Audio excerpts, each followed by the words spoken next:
মুনাফেক ওনার একটা একটা মুসলিম সমাজ সম্প্রদায়ের মানুষদেরকে নিয়ে বিভাজন করার চেষ্টা করছে।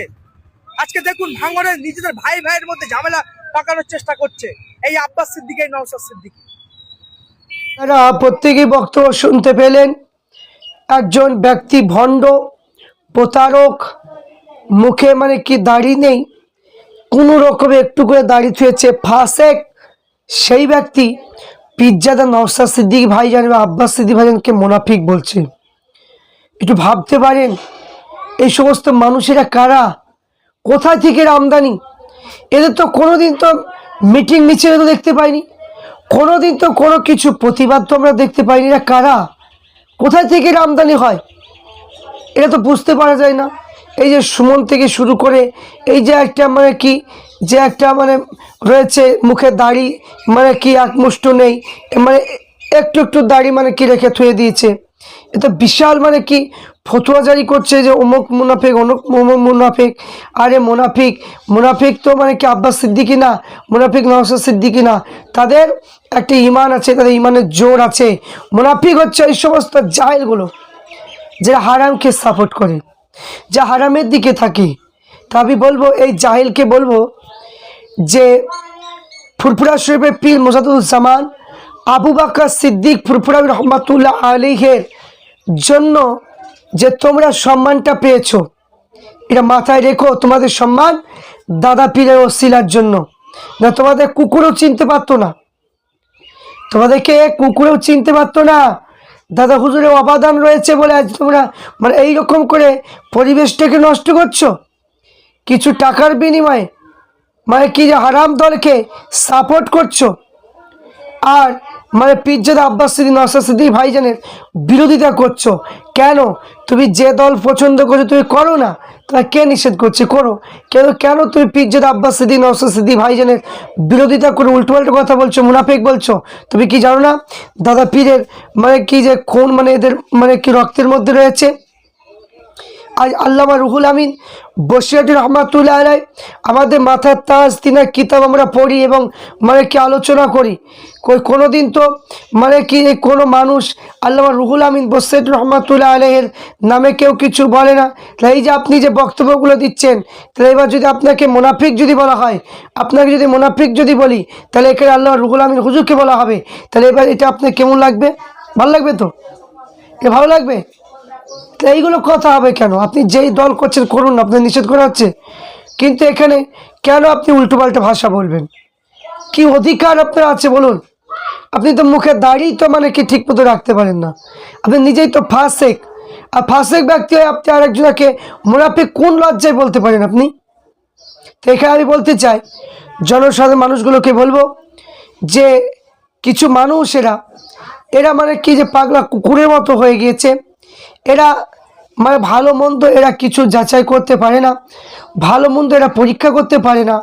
এরা হচ্ছে একদমই কাজ্জাবের মতো ব্যবহার করছে। এদের কথা শুনে সাধারণ মানুষ আপনারা বিভ্রান্তির মধ্যে পড়বেন না। আমি বলতে চাই এত উন্নয়ন করেছে, এত প্রকল্প করেছে বলছেন, তো বলুন না পেঁয়াজের দামটা একটু বাড়াতে বলুন না। পেঁয়াজের বস্তার দাম এখন কত জানেন? 34 টাকা করে বস্তার দাম। একটা বস্তার দাম হচ্ছে 34 টাকা। তাহলে বস্তা 34 টাকা যদি হয়, তাহলে পেঁয়াজ কিনতে হবে ক কেজি পেঁয়াজ লাগবে? আপনার পেঁয়াজ লাগবে আপনার 424, 4 7 28, 4 8 32, 8 কেজি পেঁয়াজ লাগবে। কি 6 424, 6 48, 6 7 42, প্রায় কি 6 কেজি কি লাগবে। 6 কেজি পেঁয়াজের দাম 6 6 36, 36 টাকা। পেঁয়াজের দাম লাগবে 6 কেজি পেঁয়াজের দাম 6 কেজি পেঁয়াজ আর একটা বস্তা। দেখুন তো কি অবস্থা। এমন অবস্থা হয়ে যাচ্ছে যে আমাদের এমন অবস্থা আমাদের ফাটছে যে এত কষ্ট করে এত মেহনত করে আমরা যে কি পেঁয়াজের চাষ করেছি, আর সেই পেঁয়াজের দাম এখন 6 টাকা, বস্তার দাম 34 36 টাকা। আর এখানে 6 কেজি পেঁয়াজের দাম। আর এরা রাজনীতি নিয়ে পাকামো করে বেড়াচ্ছে যে অমুক মুনাফিক বলে। এরা কি বক্তব্য দিয়ে বেড়াচ্ছে। এই সমস্ত এই সমস্ত জাহেলদের বক্তব্য শোনা আমাদের জন্য একদমই অন্যায়। এদের বক্তব্য শুনে আমাদের জন্য পাপ, এদের বক্তব্য শুনে আমাদের উপকার নেই। কারণ এরা হারামের দিকে সাপোর্ট করছে গো, এরা হারামের দিকে সাপোর্ট করছে। এরা এরা হচ্ছে মানে দিল্লিতে গিয়ে ভোট চাও, কারণ অকাল সম্পত্তির জন্য দিল্লিতে যেতে বলেছে। তো এখানে আমি বলবো যে দিল্লিতে গিয়ে ভোট চাও, এখানে দিল্লিতে ভোট চাইলে সবথেকে ভালো হয়। এখানে কোনো চাষি ভাইয়ের কাছে ভোট চাইলে ভোট পাবে না, কারণ প্রত্যেক মানুষকে মুসলমানের মূল্যবান সম্পদ অকাল সম্পত্তিকে নষ্ট করে দিয়েছে। আজ মানে কি দিল্লিতে গিয়ে মিটিং করতে বলেছে, মিছিল করতে বলেছে, আজ সে অকাল সম্পত্তিকে আবার মেনে নিয়েছে। আজ ভোটের জন্য কেন বাংলায় ভোট চাইবে? চলে যান দিল্লিতে, গিয়ে সেখানে গিয়ে ফতুয়া জারি করুন। এখানে কোনো ফতুয়া জারি চলবে না। পিজ্জা নওশাদ সিদ্দিকী ভাইজান তিনি যেভাবে কথা বলেছেন, তিনি যা মানুষের পাশে থেকে আস্থা দিচ্ছেন, আজ প্রত্যেকটা মানুষের চোখ খুলে গিয়েছে। প্রত্যেক মানুষ বুঝতে পারছে যে না, এমন একটা দলের মধ্যে আমরা আছি, আমাদেরকে শুধু ব্যবহার করে, ইউজ করে, ভোট হয়ে গেলে আমাদের সঙ্গে আর কোনো সম্পর্ক রাখে না। প্রায় জায়গায় দেখেন গা, কোনো এমএলএ কোনো গ্রামে কোনো মানুষের পাশে, গরিবের পাশে খোঁজ খবর নেওয়া, গরিবের পাশে থাকা কোনো দিন মানে কি দেখতে পাওয়া যায়নি। বরঞ্চ গরিব মানুষের সম্পত্তিগুলো লুট করে নিয়েছে, গরিব মানুষের পুকুরগুলো মানে দখল করে নিচ্ছে, মানে এরা লুটে পুটে মানে কি খাচ্ছে। আর ভোটের টাইমে মানুষের কাছে ভোট চাইতে আসছে, কোনো মানুষ মানে আর চাইছে না। কারণ 5 বছর মানে কি যে আগে মানে ভোট হয়েছিল, সেই ভোটটা দিদির মুখের পানে তাকিয়ে সবাই ভোট দিয়েছিল, কোনো নেতাদের মানে কি মুখ দেখে নয়।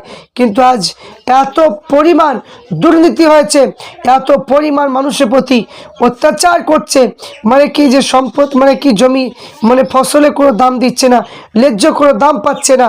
আজ মানুষের মানে কোনো পাশে দাঁড়ানো নেই, আজ কোনো মানুষের উপকারের মধ্যে নেই। আর মানুষের আজ ভোটের কাছে ভোট এসেছে, সবাই এখন পরিচিত, ইয়ে অমুক ইয়ে অমুক। এখন ভোটের টাইমে সবাই আত্মীয়তার সম্পর্ক আছে, এই আত্মীয় সম্পর্ক আর চলবে না, কারণ মানুষ এখন সবাই ভুল বুঝতে পেরেছে। তাই আমি প্রত্যেককে বলবো, ওই সমস্ত জাহেলদের বক্তব্য শুনে আপনার বিচলিত হবেন না। এরা হচ্ছে মানে গোলাম, এদেরকে কোনো টাকা দিয়েছে, টাকা দিয়ে মানে কি এদেরকে বলাচ্ছে, তাই এরা মাথা গরম করে এরা বক্তব্য দিচ্ছে। তাই আমি বলবো, যখন জীবিত থাকবেন একটু হক পথে চলার চেষ্টা করবেন।